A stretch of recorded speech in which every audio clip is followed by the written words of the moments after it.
السلام عليكم ورحمة الله وبركاته. الحمد لله نحمده ونستعينه ونستغفره ونعوذ بالله من شرور أنفسنا ومن سيئات أعمالنا. من يهده الله فلا مضل له ومن يضلل فلا هادي له، وأشهد أن لا إله إلا الله وحده لا شريك له، وأشهد أن محمدا عبده ورسوله صلى الله عليه وعلى آله وصحبه الكرام. Amma ba'd. Par la grâce d'Allah subhanahu wa ta'ala, nous avons étudié ces jours passés les conditions de la prière, les piliers de la prière, ainsi que ses obligations. Et aujourd'hui, avec l'aide d'Allah subhanahu wa ta'ala, nous allons insha'Allah ta'ala étudier shurut al-wudu wa wajibatuh, les conditions des ablutions ainsi que ses obligations. Les conditions des ablutions ainsi que ses obligations. Nous avons vu dans des cours précédents que parmi les conditions de la prière, il y avait at-tahara, la purification. Ainsi, ce sujet que nous allons traiter aujourd'hui a la plus haute importance, car on comprend que sans la purification, il n'y a pas de prière acceptée chez Allah subhanahu wa ta'ala. Et est-ce que nous avons été créés si ce n'est pour accéder à l'agrément d'Allah subhanahu wa ta'ala? Est-ce que nous avons été créés si ce n'est pour cette adoration avec sincérité? Et quelle prière et quelle adoration est plus importante que cette prière? Ainsi, le musulman ne doit pas se décharger de cette prière, mais il doit accomplir la prière, c'est-à-dire avec ses conditions, avec ses piliers, avec ses obligations. Et une des conditions les plus importantes à laquelle les savants donnaient beaucoup d'importance, ils ont enseigné, ils ont écrit, ils ont répondu aux questions et émis des avis juridiques dans ce sujet, c'est at-tahara, la purification, al-wudu, les ablutions. Ainsi, à partir du moment où tu comprends, cher frère, que les ablutions sont une condition d'acceptation de la prière chez Allah subhanahu wa ta'ala, la yaqbalu Allahu salata ahadikum idha ahdatha hatta yatawadda. Le prophète alayhi salatu wassalam nous dit: Allah n'accepte pas la prière de l'un d'entre vous qui a perdu ses ablutions jusqu'à ce qu'il les fasse. Donc c'est une condition. À partir de là, tu comprends l'importance d'étudier les règles relatives à la purification. Sache, mon cher frère, que shurutul wudu ashara, les conditions des ablutions sont au nombre de 10. La première condition, ashartul awwal al-islam. لقوله سبحانه وتعالى ومن يكفر بالإيمان فقد حبط عمله وهو في الآخرة من الخاسرين. La première condition des ablutions est l'islam, être musulman. Ainsi, celui qui n'est pas musulman, ses ablutions ne sont pas valables, comme l'ensemble de ses actes d'adoration. En effet, dans Suratul Ma'idah, Allah subhanahu wa ta'ala nous dit: et quiconque mécroit en la foi, ses actions seront vaines, et il sera dans l'au-delà du nombre des perdants. La deuxième condition est shartu thani al-aql. لقول النبي صلى الله عليه وسلم رفع القلم عن ثلاثة وذكر منهم المجنون حتى يفيق. La deuxième condition des ablutions est la raison. La raison, être conscient. En effet, celui qui n'a pas la raison, la plume est levée et ses actions ne sont pas valables, car il ne sait pas ce qu'il fait, il ne maîtrise pas ce qu'il fait et il ne peut y avoir également d'intention alors que sa situation est celle-ci. Celui qui n'a pas la raison, ses ablutions ne sont pas valables, tout comme les autres actes d'adoration. En effet, le prophète sallallahu alayhi wa sallam nous dit: la plume est levée pour 3. Et il a cité parmi ces 3 catégories de personnes celui qui a perdu la raison jusqu'à ce qu'il la retrouve. الشرط الثالث التمييز. La troisième condition pour les ablutions, التمييز, le discernement. Le discernement. C'est-à-dire que l'enfant atteigne 7 ans, qu'il complète 7 ans, qu'il comprenne ce qu'on lui dit, qu'il soit capable de répondre. Le prophète sallallahu alayhi wa sallam a dit Muru abna'akum bis salati li sab'a. Ordonnez à vos enfants la prière à 7 ans. Et découle forcément de cet ordre-là le fait qu'ils fassent les ablutions. Car il n'y a pas de prière acceptée chez Allah si ce n'est avec les ablutions. الشرط الرابع النية. La quatrième condition d'authenticité des ablutions est النية, l'intention. C'est une condition pour l'ensemble des adorations. Le prophète sallallahu alayhi wa sallam nous dit innamal a'malu binniyat. Les actions ne valent que par les intentions. Ce hadith est rapporté par le Bukhari et Muslim selon Omar ibn al-Khattab radiyallahu anhu. Et c'est le premier hadith dans Sahih al-Bukhari et dans plusieurs autres livres. Qu'est-ce que l'intention dans les ablutions? C'est-à-dire qu'il a dans son cœur, lorsqu'il accomplit cet acte d'adoration, le fait qu'il se rapproche d'Allah en faisant ses actions. Niyat yanwi taqarruba ila Allahi bi fi'li al-ibada. L'intention ici, c'est le fait de rechercher à se rapprocher d'Allah par les actes composant les ablutions. À l'inverse, la personne qui laverait le visage, les mains, qui essuierait la tête, les oreilles, laverait les pieds, mais pour se rafraîchir, ou encore pour se nettoyer, pour faire une toilette. Est-ce qu'on dirait de lui qu'il a fait ses ablutions en islam? Non. Pourquoi? Parce qu'il n'a pas recherché à travers ses actions l'adoration d'Allah. Il n'a pas recherché à travers ses actions à se rapprocher de son Seigneur subhanahu wa ta'ala. Ainsi on comprend bien que l'intention ici, c'est que dans son cœur, lorsqu'il fait ses actions, il les fait pour se purifier, pour faire cette adoration. Pour faire la purification, pour faire cette adoration en se rapprochant d'Allah subhanahu wa ta'ala. Nous sommes passés rapidement sur ces 4 conditions car nous les avons déjà étudiées dans les conditions de la prière. Passons maintenant à la 5e condition des ablutions.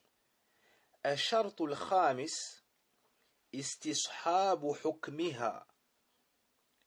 استصحاب حكمها بأن لا ينوي قطعها حتى تتم طهارته. Qu'est-ce que la 5e condition? C'est d'accompagner, c'est le fait d'accompagner ce jugement-là, c'est-à-dire l'intention, de sorte à ne pas interrompre les ablutions jusqu'à la fin. La personne fait ses ablutions et du moment où elle commence jusqu'au moment où elle finit, elle ne coupe pas cette intention qu'on a vue dans la 4e condition. Elle n'interrompt pas cette intention. Elle ne coupe pas cette intention jusqu'à avoir fini sa purification. Donc, istishabu hukmiha, c'est-à-dire qu'il a l'intention de faire ses ablutions et que cela l'accompagne de sorte à ce qu'il ne coupe pas cette intention. Naam. Donc, istishabu hukmiha, c'est la condition. Et la suite, c'est son explication et son éclaircissement. Par contre, j'attire votre attention sur un point. Amma istishabu dhukri niyya أما استصحاب ذكر النية فمستحب. Donc, istishabu hukmiha, c'est la condition ici. Le fait que cette intention nous accompagne, de sorte à ce qu'on ne coupe pas l'intention avant d'avoir fini ses ablutions. Par contre, le fait de se souvenir et d'avoir présent dans son cœur que du début à la fin, la personne est dans cet acte d'adoration, donc de se rappeler de son intention du début à la fin, en plus de l'avoir mis au commencement de l'action, ceci est recommandé et n'est pas une obligation. Ceci est recommandé et n'est pas une condition. Je répète, mettre l'intention de faire ses ablutions, et ça c'est dans le cœur, ça ne se prononce pas, c'est la 4e condition. La 5e condition, c'est que cette intention nous accompagne. Qu'est-ce que ça veut dire? Ça veut dire ne pas couper son intention pendant l'accomplissement des ablutions jusqu'à la fin. Par contre, il y a un point en plus de cette condition qui est recommandé et qui n'en fait pas partie, qui ne fait pas partie de la 5e condition. C'est quoi? Ça s'appelle istishabu dhukri niyya. C'est le fait c'est le fait de se rappeler du début à la fin des ablutions cette intention. Le fait de s'en rappeler. Ceci est recommandé, mais pas une condition.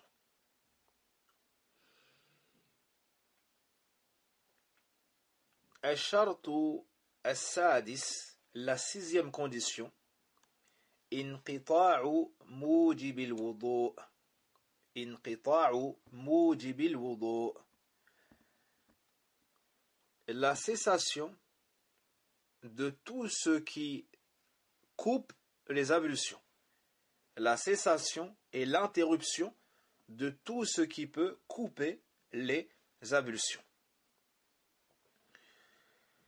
À titre d'exemple, si la personne a uriné, ou si la personne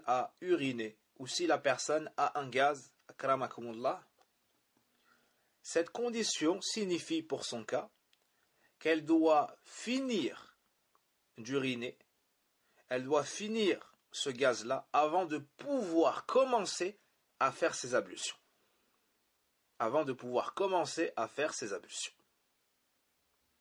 Donc il doit avoir terminé l'acte qui a pour jugement l'annulation des ablutions. Il ne peut commencer al-wudu, ses ablutions, tant qu'il n'a pas fini de faire l'action qui entre dans les annulatifs des ablutions. Il y a ici une exception. وَيُسْتَثْنَى مِنْ ذَلِكَ مَنْ حَدَثُهُ دَائِمٌ. L'exception, c'est celui qui n'est pas en mesure de contrôler ce qui sort de ces deux orifices. Celui qui est sujet, par exemple, aux incontinences urinaires ou au gaz ou encore à la femme mustahada, la femme qui en dehors de sa période menstruelle a des écoulements de sang. Donc ces gens-là ne sont pas visés par cette condition, comme on le verra à la fin, incha'Allah ta'ala, de ces conditions. Car ils ne sont pas en mesure de contrôler ce qui sort d'eux. Al-shartu sabi', la 7e condition, istinja'u ou l'istinja'u ou l'istijmaru qablah, le fait de se nettoyer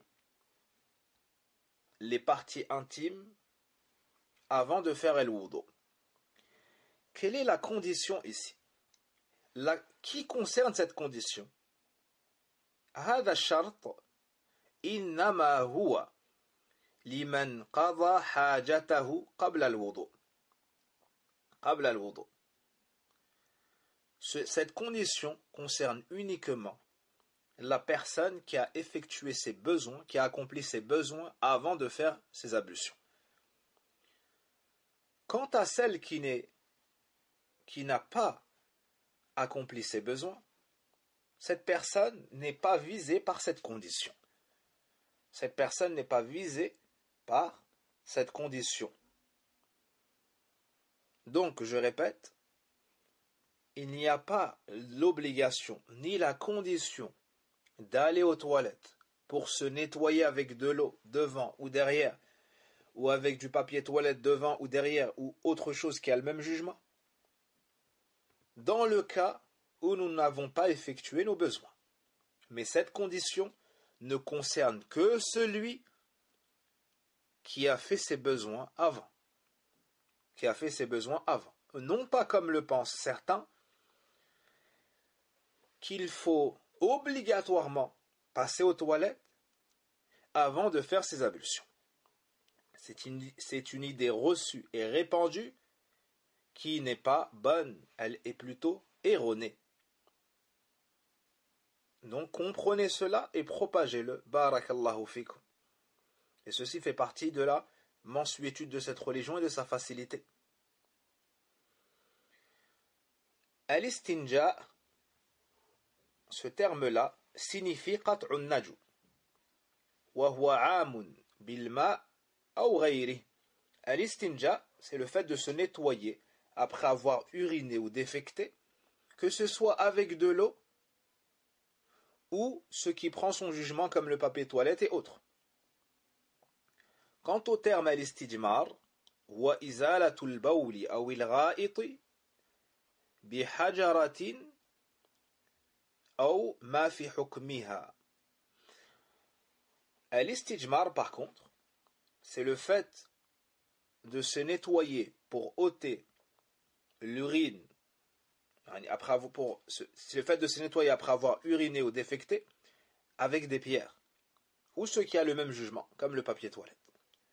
Donc, al-istinja, c'est général, que ce soit avec de l'eau ou autre. Et al-istijmar, c'est plus spécifique. C'est avec des pierres ou ce qui a le même jugement. Donc, je répète, la personne qui est visée par cette condition est celle qui est passée avant aux toilettes accomplir ses besoins. Barakallahu fikum.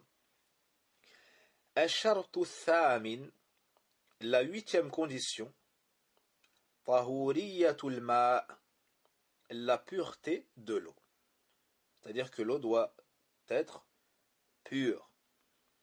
Elle ne doit pas être affectée par l'impureté au point de changer son jugement d'eau pure à eau impure.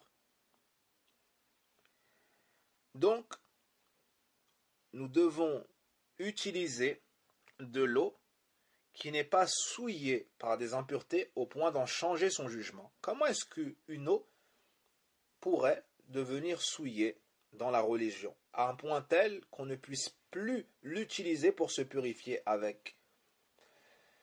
Il y a 3 choses. La première, c'est si une impureté tombe dans cette eau-là, au point d'en changer sa couleur. La deuxième, si une impureté tombe au point d'en changer son odeur. Et la troisième, si une impureté tombe au point d'en changer son goût.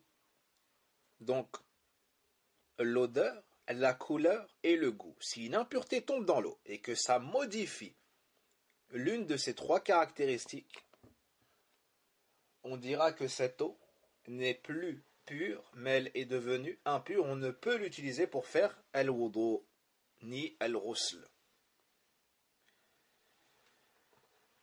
Et cela, on le suppose dans le cas où l'eau n'est pas dans une très grande quantité, n'est pas en très grande quantité. Donc, il faut que l'eau soit pure.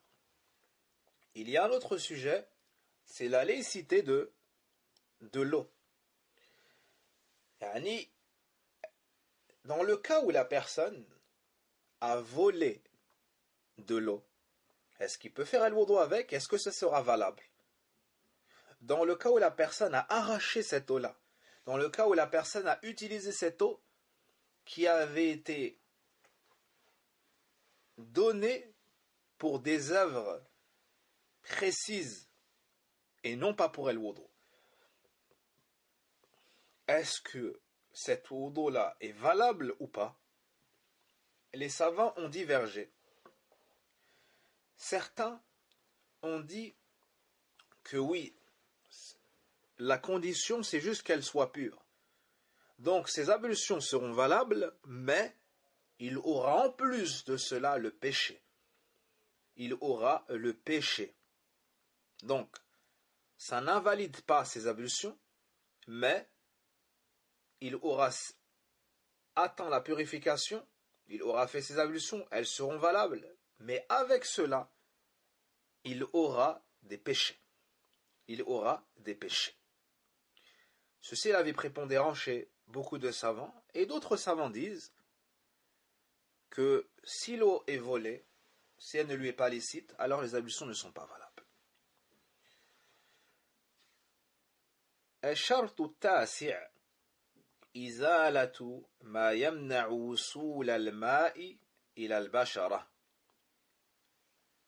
إزالة ما يمنع وصول الماء إلى البشرة.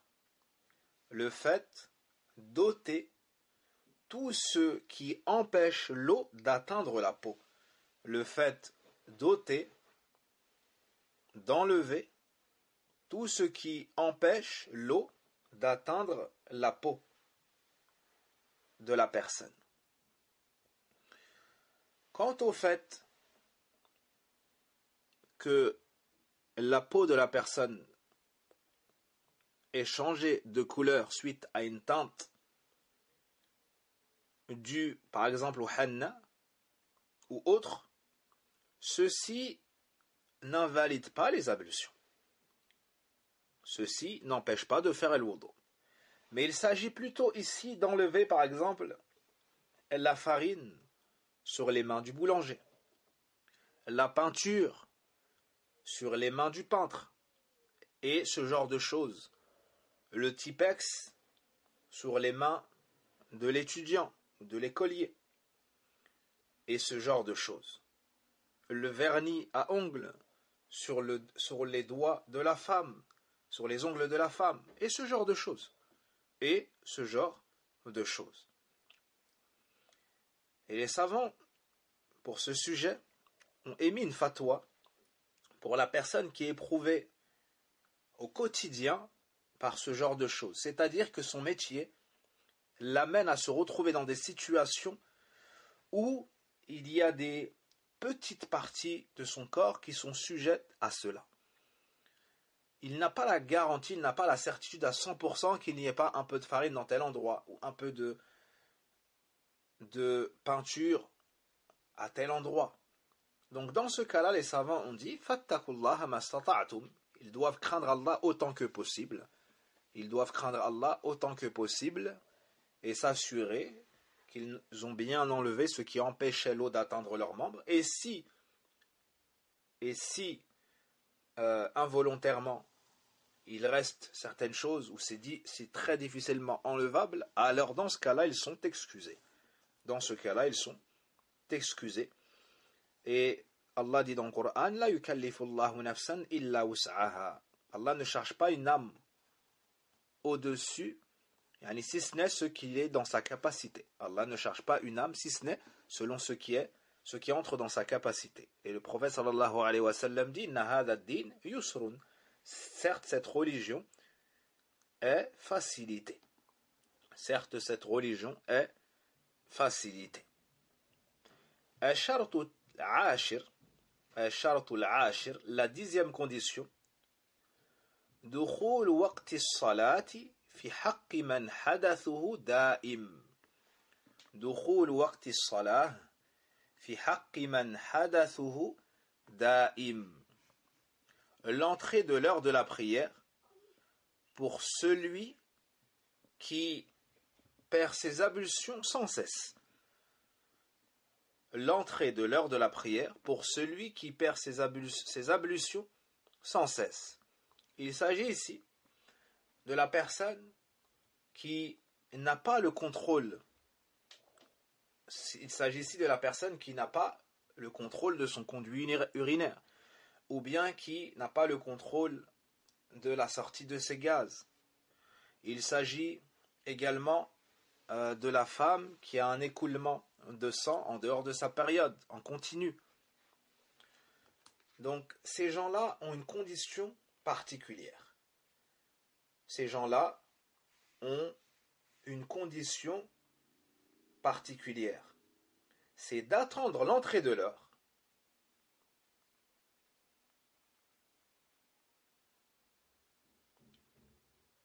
Attendre l'entrée de l'heure et faire ses ablutions à ce moment-là. À ce moment-là. Donc, l'homme ou la femme qui a salasul bawl, qui a des fuites urinaires qui ne sont pas contrôlées, cette personne-là, comment devra-t-elle se comporter? Elle doit ou elle devra attendre l'entrée de l'heure. Une fois l'entrée de l'heure arrivée, elle ira, s'il y a un besoin, se nettoyer aux toilettes en mettant de l'eau, puis elle mettra une protection pour que son vêtement ne soit pas souillé autant que faire se peut, et ensuite elle fera les ablutions, sans se soucier de ce qui sortira après. Puis elle pourra faire la prière, et la prière obligatoire, ainsi que les prières recommandées, et cela jusqu'à la prière suivante, sans se soucier de ce qui sort dû à sa maladie, dû à ses incontinences. C'est pareil pour la personne qui a des gaz, qu'elle ne contrôle pas. On ne parle pas ici de la personne qui a beaucoup de gaz, on parle de l'état maladif de la chose. Et le troisième exemple cité par les savants, c'est le mustahada, c'est la femme qui a des métrorragies. La femme qui a des métrorragies, c'est-à-dire un écoulement de sang qui a lieu en dehors de sa période menstruelle. Un écoulement sanguin qui a lieu en dehors de sa période menstruelle. Dans ce cas-là, cette femme attendra l'entrée de l'heure de la prière. Elle ira se nettoyer, elle mettra une protection pour préserver son vêtement de l'écoulement, et elle fera le wudu. Puis elle pourra prier, par exemple le dhahr, elle pourra prier la sunna avant le dhahr, elle pourra prier la sunna après le dhahr, elle pourra prier ce qu'elle veut. Mais une fois le asr arrivé, comment ces gens-là devront se comporter? Ils devront réitérer la même chose. C'est-à-dire aller se nettoyer, mettre une protection, faire el wudu et prier ce qu'ils veulent prier. Et prier ce qu'ils veulent prier. La sunna avant, entre l'adhan et l'iqama, et prier le asr. Naam, il n'y a pas de prière après l'asr, donc comment vont-ils se comporter au maghrib? Pareillement, au isha, pareillement, au fajr, pareillement. Mais si il y a une remarque importante, c'est que cette excuse leur est donnée, c'est-à-dire le non-besoin de refaire el wudu jusqu'à la prière suivante, cette excuse leur est donnée à condition qu'ils ne soient pas touchés par un autre annulatif. À condition qu'ils ne soient pas touchés par un autre annulatif. Si la maladie de la personne est relative à l'urine, par exemple, dans le cas où elle dort et se réveille, le sommeil profond faisant partie des annulatifs de l'wudu, on ne dira pas elle peut encore prier. Non, parce qu'ici, elle était excusée pour son problème de fuite urinaire, pas pour le reste. Donc si elle a dormi, elle a perdu le wudu. À ce moment-là, la personne devra refaire le wudu, pas en lien avec sa maladie et cette condition, mais parce qu'elle a perdu le wudu. Mais parce qu'elle a perdu le wudu d'un autre, par la cause d'un autre annulatif. Par la cause d'un autre annulatif. En espérant que cette condition soit claire. Pour preuve, dans le recueil de l'imam al-Bukhari et l'imam Muslim, il y a le cas de Fatimatu bintu Hubaysh, radiyallahu anha. Une sahabiyya, Fatimatu bintu Hubaysh, est venue voir le prophète sallallahu alayhi wa sallam et lui a dit: Ya Rasulallah, inni imra'atun ustahad.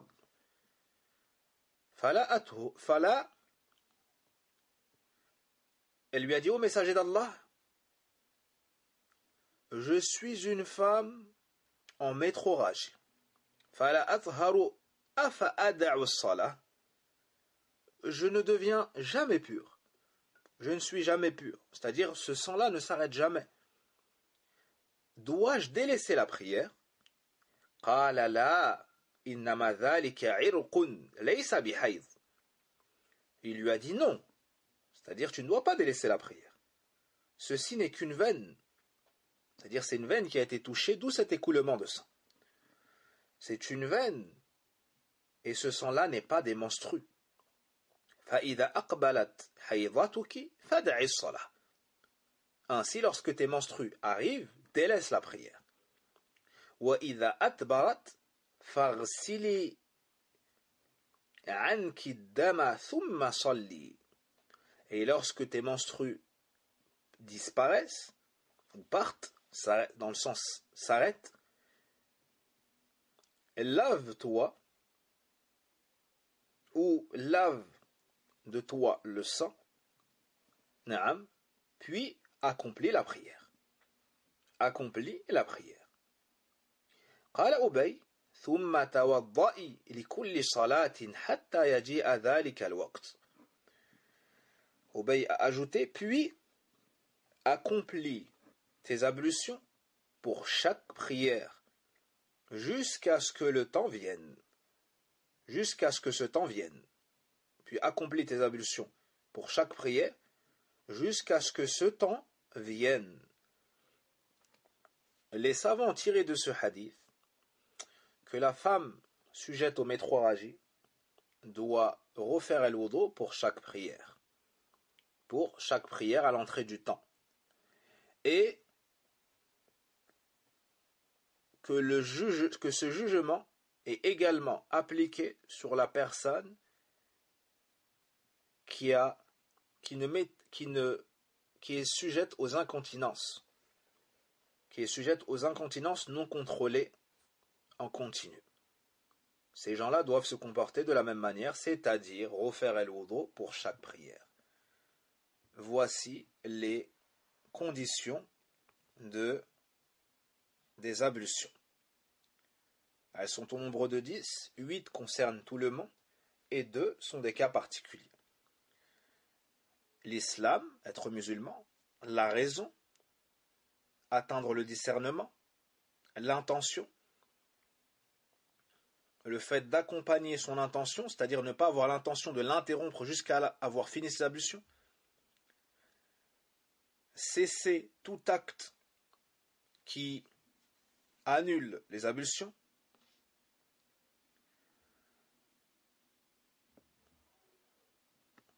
ensuite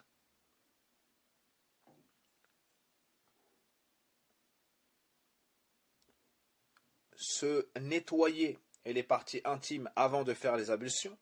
Ça, c'est un cas particulier pour celui qui a accompli ses besoins. Puis, la pureté de l'eau. Après cela, ôter de la peau tout ce qui empêche l'eau de l'atteindre. Et enfin, l'entrée de l'heure pour celui qui est tout le temps en état d'impureté. Pour celui qui est tout le temps en état d'impureté, ceci est également un cas particulier. après avoir mentionné shurutul wudu, après avoir mentionné les conditions des ablutions, passons maintenant à furudul wudu'i wa hiya sitta. Passons maintenant aux obligations des ablutions qui sont au nombre de 6. Qui sont au nombre de 6. À savoir ghuslul wajh wa minhu al-madmadatu wal-istinshaq wa ghuslul yadayni ma'a al-mirfaqayn wa mashu jami'i ar-ra's wa minhu al-udhunan wa ghuslul rijlayni ma'a al-ka'bayn أو إلى الكعبين والترتيب والموالاة. Les obligations des ablutions sont au nombre de 6. Et ce qui est voulu ici par les obligations, هي الأركان التي يتركب منها الوضوء. Ce qui est voulu par les obligations, ce sont les piliers, les parties composantes de al-wudu. Mais les jurisconsultes, les savants du fiqh, n'ont pas appelé cela arkan, piliers comme à leur habitude, comme on a vu pour la prière, mais ils ont appelé cela furud. Pourquoi cela? Pourquoi ils n'ont pas dit arkan ul wudu wa hiya sitta? Ils ont dit, mais ils ont plutôt dit furudul wudu. Pourquoi est-ce qu'ils ont spécifié les piliers par cette appellation al-furud, les obligations? Ceci car ces 6 obligations sont venues dans un seul et même verset. Dans un seul et même verset, ayant au début l'ordre de faire al-wudu de cette manière. Alors que dans les autres adorations, les piliers ont été mentionnés dans différents textes. Pour al-wudu, dans Ayatul Wudu, dans le verset de al-wudu, le verset 6 de Suratul Ma'idah, les 6 obligations, les 6 piliers sont réunis. Ainsi, les fuqaha, les savants du hadith, du fiqh, ont appelé cela furudul wudu. Et furud, c'est le pluriel du mot fard. Et ça signifie ma amara bihi shari' ala sabil ilzam. Ce qui est obligatoire, c'est-à-dire ce qui nous a été ordonné par le législateur, ce qui nous a été ordonné dans la religion, de manière ferme. Al-fardul awwal, la première obligation, ghuslul wajh, le lavage du visage. Al-wajh, qu'est-ce que le visage et quelle est sa délimitation? À partir du moment où on doit le laver, on doit connaître toujours la délimitation de cela. Huwa ma tahsulu bihi al-muwajaha. إذن فمن منابت شعر الرأس المعتاد نعم إلى الذقن طولا ومن الأذن إلى الأذن عرضا. Donc, laver le visage. Le visage, c'est quoi? La face, c'est ce avec quoi tu fais face aux gens. Ainsi, en hauteur, ça commence du haut du front à la pousse habituelle des cheveux des gens, vers le haut, jusqu'au menton vers le bas. Donc, du sommet du front à la pousse habituelle, où il y a la pousse habituelle des cheveux. On dit habituelle parce qu'il se peut que la personne soit chauve, il se peut que la personne ait une défaillance dans la pousse de ses cheveux. Donc on dit habituel, pour que ça englobe l'ensemble des gens responsables. Donc, de la pousse du haut du front, où a lieu la pousse habituelle des cheveux, jusqu'au menton. Ça c'est en hauteur, et en largeur, de l'oreille à l'oreille. De l'oreille à l'oreille, c'est-à-dire de la délimitation entre l'oreille et le visage. Et on remarquera qu'on a commencé par le visage, car c'est la partie la plus noble. Quant au fait de commencer par laver les mains avant le visage, ceci est une sunnah et non une obligation.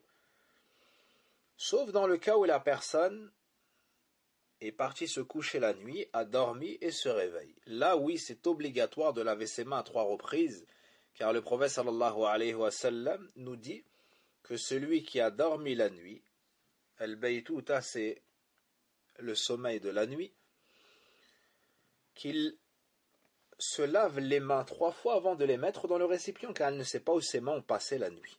Donc ça, c'est une obligation dans ce cas particulier. Sinon, à la base, se laver les mains 3 reprises avant de commencer al-wudu, c'est une sunnah. Pour la purification, c'est une sunnah. Donc, il se lave le visage. Les savants ont dit وَمِنْهُ الْمَضْمَضَةُ وَالِاسْتِنْشَاقُ. Entre dans le fait de laver le visage, le fait de se laver la bouche et le nez. Le fait de se laver la bouche et le nez. Al-madmada, c'est le fait de mettre de l'eau dans la bouche et de la rincer. Al-madmada, c'est le fait de mettre de l'eau dans sa bouche et de la rincer. Al-istinshaq, c'est le fait de mettre de l'eau dans son nez en l'inspirant. Donc, laver la bouche et le nez, étant donné que la bouche et le nez font partie du visage, ça entre dans cette première obligation. Al-fardu thani, la deuxième obligation, ghaslul yadayn ila al-mirfaqayn, ay ma'a al-mirfaqayn. Laver les mains jusqu'au coude, c'est-à-dire avec les coudes. De l'extrémité des doigts de la main,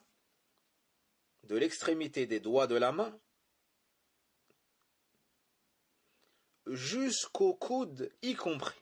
Donc forcément, on va dépasser un minimum. Et ici, malheureusement, beaucoup ignorent que les mains doivent être lavées ou relavées à ce moment-là.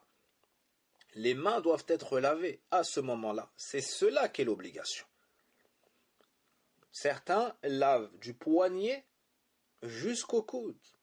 Subhanallah. Ici, il faut laver les mains, l'avant-bras et le coude. Ici, il faut absolument, obligatoirement, laver les mains avec l'avant-bras jusqu'au coude, les coudes y compris. Donc, retenez bien, de l'extrémité des doigts de la main, le poignet, l'avant-bras et le coude y compris. Et le coude y compris, comme l'a fait le prophète sallallahu alayhi wa sallam. Al-fardu thalith, la troisième obligation, mashu jami'i ar-ra's wa minhu al-udhunan. Le fait d'essuyer. Remarquez bien ce terme, essuyer. Jusqu'à présent, on disait laver. Là, on dit essuyer. C'est-à-dire passer la main mouillée. Essuyer l'entièreté de la tête. Et fait partie de la tête les 2 oreilles. D'accord? Donc, on passe les mains mouillées sur la tête. Et on fait la même chose pour les oreilles. Car les oreilles font partie de la tête, comme a dit le prophète sallallahu alayhi wa sallam. Al-udhunani min ar-ra's. Al-udhunani min ar-ra's. Comme l'ont rapporté Abu Daoud, At-Tirmidhi ibn Majah. Et Cheikh Al-Albani dit que ce hadith-là est authentique, rahmatullahi alayhim. Les 2 oreilles font partie de la tête. Donc les oreilles ne font pas partie du visage, mais de la tête. Et comme le jugement de la tête, c'est l'essuyage, pareillement pour les oreilles. Et il n'y a pas le besoin de reprendre de l'eau pour faire cette obligation des oreilles, mais on continue. On continue dans le hadith d'Abdullah ibn Zayd, radiyallahu anhu, ثم مسح رأسه بيديه فأقبل بهما وأدبر. Le Bukhari et Muslim rapportent ce hadith de Abdullah ibn Zayd. Le prophète sallam a essuyé sa tête avec ses 2 mains. فأقبل بهما وأدبر. Ainsi a dit Abdullah ibn Zayd. Donc, c'est comme cela que les savants ont dit. Il est venu et reparti avec ses mains. La logique chez nous voudrait qu'on dise il est parti en arrière, il est revenu en avant. Mais à partir du moment où le sahabi a dit ainsi, les fuqaha n'ont cessé de dire de cette manière-là, avec l'explication. Donc, les mains mouillées, on part du front, du haut de la tête, ou plutôt du haut du front, on essuie jusqu'à la nuque, où il y a les cheveux, ensuite on revient au haut du front, et sans enlever les mains, on va directement aux oreilles, avec le pouce. Nous faisons derrière, et avec le majeur, on fait la face que les gens voient des oreilles, la partie que les gens voient de l'oreille.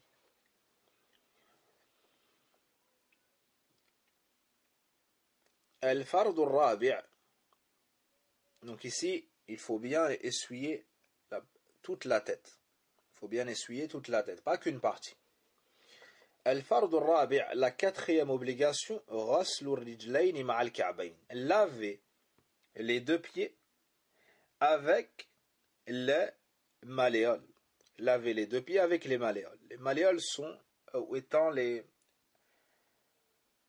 deux boules que nous avons aux chevilles, extérieures et intérieures. Chaque cheville a deux ka'b, deux malléoles. Donc il faut laver le pied jusqu'à cet endroit-là, les malléoles. Il faut laver les deux pieds et il faut laver les malléoles. Et beaucoup ont du laxisme dans ce point-là. C'est pour cela que le prophète sallallahu alayhi wa sallam a dit Wailul lil a'qabi minan nar. Malheur aux malléoles du feu. Les gens ont du laxisme dans le lavage des malléoles. Comme ça n'est pas une partie facile à atteindre, il se peut qu'elle ne soit pas touchée par l'eau. Donc il faut faire attention, il faut être minutieux dans les ablutions, sans tomber dans le was-was, bien sûr, ni l'exagération. Et dans le verset, وَأَرْجُلَكُمْ إِلَى الْكَعْبَيْنِ, lavez vos pieds jusqu'aux malléoles, c'est-à-dire avec les malléoles, comme on le voit dans la description du wudu du prophète sallallahu alayhi wa sallam.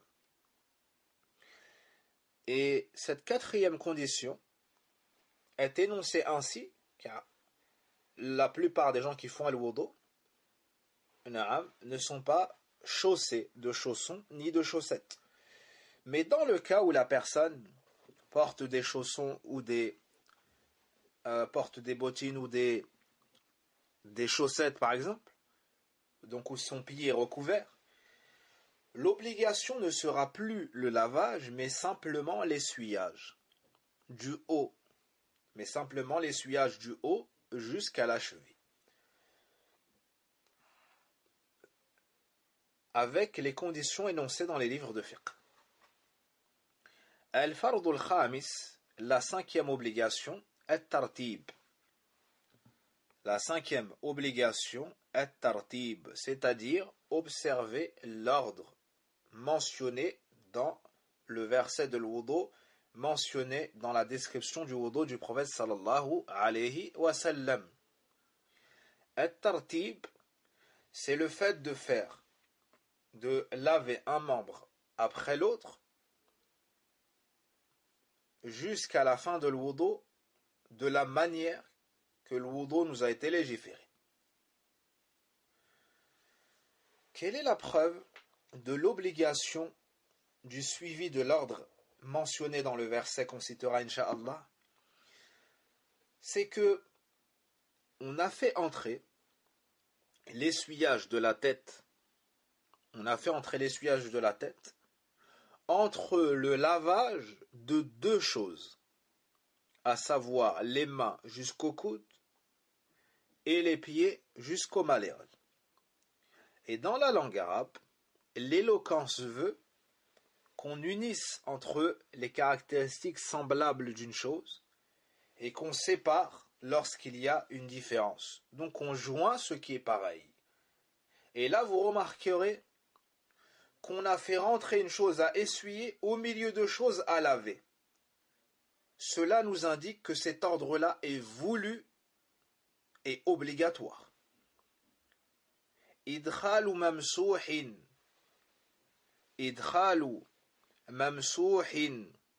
bayna marsulayn dalla ala wujub at-tartib.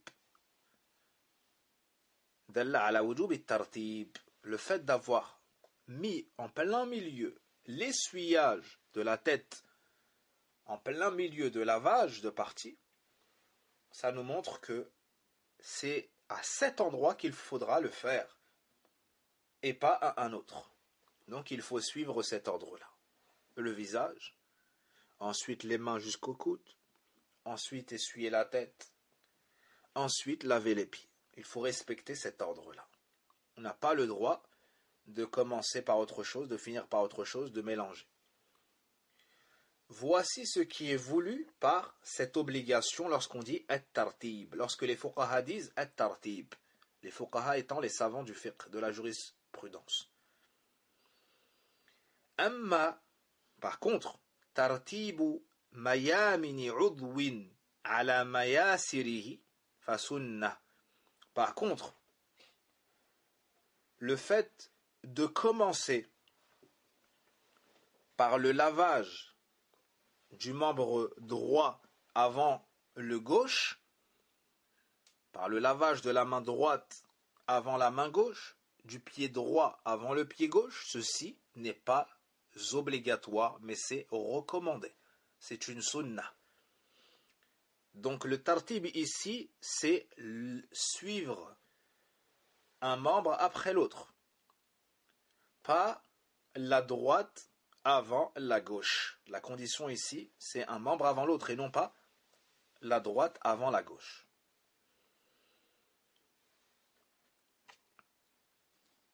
Al-fardu sadis, la sixième et dernière obligation, al-muwalah. Al-muwalah, c'est-à-dire la succession, c'est-à-dire faire se succéder les membres de l'wudu à laver, à essuyer, sans qu'il y ait une interruption trop longue, sans qu'il y ait une interruption considérée comme étant trop longue. Donc la personne qui fait le wudu a l'obligation, après avoir lavé son visage, de faire suivre de cela, ou de faire suivre de cela, le lavage des mains avec le coude. Elle ne doit pas tarder à faire cela. Puis après avoir fait ça, elle a l'obligation d'essuyer la tête et les oreilles. Elle ne doit pas tarder. Après avoir fait cela, elle a l'obligation de laver les pieds avec les malléoles. Elle a l'obligation de ne pas tarder. Et elle ne doit pas interrompre cela pour passer à une autre action qui ne fait pas partie de l'wudu, qui serait longue. Et comment juger de ce temps-là? Comment le considérer trop long ou pas? Des savants ont dit c'est l'urf. C'est selon la considération chez les gens. S'ils voient que c'est long, on dira qu'il n'a pas respecté l'obligation. S'il ne voit pas que c'est long, on dira qu'il a respecté cette obligation. D'autres savants disent, on va estimer cela en disant que si le membre précédent n'a pas encore séché, il est toujours dans le mu'ala. Il est toujours dans la succession voulue par cette obligation-là. Dans le cas où le membre précédent a commencé à sécher ou à sécher, alors il n'a pas respecté, son wudu n'est pas valable. Son wudu n'est pas valable. Il doit refaire le wudu. Wallahu a'lam. La preuve de cela est un hadith rapporté par Abu Daoud et l'imam Ahmad a dit Isnadu jayyid rahmatullahi alayhima, c'est que le prophète sallallahu alayhi wa sallam a vu un homme qui avait fait le wudu, mais il restait une partie de son pied, l'espace d'une pièce, qui n'avait pas été touchée par l'eau. Alors le prophète sallallahu alayhi wa sallam lui a dit de recommencer el wudu. Il ne lui a pas dit de recommencer le pied qui n'avait pas été touché par l'eau, la partie du pied qui n'avait pas été touchée par l'eau, mais il lui a ordonné de refaire les ablutions entièrement. Le fait qu'il lui ait ordonné de recommencer entièrement les ablutions est une preuve de al-muwala, de l'obligation de faire suivre les membres et de ne pas faire d'interruption, parce que si ça n'avait pas été une obligation, le prophète sallallahu alayhi wa sallam aimait la facilité, et lorsqu'il avait le choix entre deux choses, il choisissait toujours la plus facile. Alors le prophète sallallahu alayhi wa sallam lui aurait ordonné seulement de laver son pied. Mais non, là il lui a ordonné de recommencer ses ablutions du début. Ceci prouve que al-muwala, le fait d'effectuer al-wudu en faisant suivre les membres les uns des autres, sans interruption trop longue ou sans faire entrer entre deux actions une chose n'en faisant pas partie, de manière trop longue, ça prouve que c'est une obligation. Un exemple, si la personne fait al-wudu et arrivée au bras gauche, elle a le besoin, par exemple, d'appuyer sur un bouton ou d'allumer la lumière. Puis elle reprend al-wudu. Cette personne-là n'a pas rompu ses ablutions. Cette personne-là n'a pas mis trop de temps. Cette personne-là a respecté le muwala. Mais dans le cas où une personne frappe à la porte et que lui est dans la salle de bain, à l'étage, il est arrivé à son bras, il descend, d'accord? Il va ouvrir la porte, il parle avec la personne, il installe son invité, puis après il remonte et il va faire le wudu 1 minute ou 2 minutes après. Cette personne-là, sans aucun doute, n'a pas respecté le muwala. Elle ne pourra pas finaliser son wudu, mais elle devra recommencer son wudu. Barakallahu fikum. Et pour finir, on va mentionner le verset de al-wudu. Pour finir, nous allons mentionner le verset de al-wudu. Il se trouve dans Suratul Ma'idah. Suratul Ma'idah étant la sourate numéro 5 dans l'ordre du Mushaf. Et le numéro du verset est le verset numéro 6. Allah nous dit: Ya ayyuhalladhina amanu idha qumtum ila as-salati faghsilu wujuhakum wa aydiyakum ila al-marafiq wamsahu bi ru'usikum wa arjulakum ila al-ka'bayn wa in kuntum junuban fattahharu. Al-ayah. Ô les croyants, lorsque vous vous levez pour la prière, lavez vos visages et vos mains jusqu'aux coudes. Passez les mains mouillées sur vos têtes et lavez-vous les pieds jusqu'aux chevilles. Et si vous êtes junub, état de pollution majeure, alors purifiez-vous. Et lavez-vous. Jusqu'à la fin du verset renfermant énormément de science et de connaissances dans ce domaine de la purification. Donc on voit bien ici que al-wudu nous est décrit avec ses obligations. Lorsqu'on nous dit de laver les visages, entre dans le visage la bouche et le nez, donc al-madmada et l'istinshaq. Lorsqu'on nous dit de laver nos mains, on nous dit jusqu'au coude. On nous dit de passer les mains mouillées sur vos têtes. Et le prophète sallallahu alayhi wa sallam nous dit que les oreilles font partie de la tête. Puis on nous dit de laver les pieds jusqu'au malléole. Jusqu'au malléole. Al-Ka'b, c'est traduit ici par, le sens du verset traduit ici par cheville. Selon mes faibles connaissances, c'est plutôt les malléoles. Et si une personne a une science relative à ce sujet en plus, qu'Allah la récompense de m'en faire profiter. Donc, al-Ka'ban, ce sont les deux malléoles. Il y en a deux par pied. Il y en a deux par pied. Donc, on voit bien ici les 4 premières obligations. Les 4 premières obligations. Quant au tartib, le fait d'observer cet ordre-là, c'est du fait qu'on a mentionné l'essuyage de la tête en plein milieu de choses à laver. C'est une 5e condition. Quant à al-mu'ala, lorsqu'Allah Azza wa Jalla nous donne un ordre, et ici il y a le verbe à l'impératif, on doit le faire, on doit se presser de le faire. Donc c'est al fawr.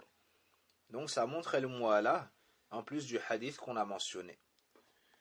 Voici pour les conditions de l'wudu et voici pour les obligations de l'wudu. Demain, incha'Allah ta'ala, on étudiera nawaqidul wudu, les annulatifs de al-wudu, ainsi que d'autres sujets profitables dans notre religion, dans notre relation avec Allah subhanahu wa ta'ala. Wallahu a'lam. وصل اللهم وبارك على نبينا محمد وعلى آله وصحبه أجمعين. Il y a certaines personnes qui sont touchées de diverses maladies. On invoque Allah Azza wa Jal en leur faveur. فنسأل الله عز وجل أن يشفيهم ويرفع عنا وعنهم البلاء ويكفينا شر الأسقام وسيئها. Nous demandons à Allah Azza wa Jal de leur accorder la guérison et de leur accorder l'endurance et la purification, tout comme on demande à Allah d'ôter de nous cette difficulté ou cette épreuve, de repousser ce virus et de nous permettre de retourner aux mosquées, à la Umrah et au pèlerinage. Et il y a l'épouse, notre frère Bouba. On demande à Allah Azza wa Jal qui lui accorde un prompt rétablissement et qui lui facilite sa grossesse, son accouchement, qui leur donne une descendance pieuse. Il y a les parents de certaines personnes. On demande à Allah Azza wa Jal, à l'ensemble des musulmans et des musulmanes, un prompt rétablissement et que ce soit pour une purification et une cause pour revenir vers Allah subhanahu wa ta'ala. Il y a également notre frère Jérôme qui a été touché et d'autres frères comme le frère Morad et beaucoup d'autres. Naam, on demande à Allah Azza wa Jalla à tous de leur accorder la guérison, de préserver leur famille. Wallahu a'lam. Subhanaka Allahumma wa bihamdik. Ashhadu an la ilaha illa ant. Astaghfiruka wa atubu ilayk. Walhamdulillahi rabbil alamin.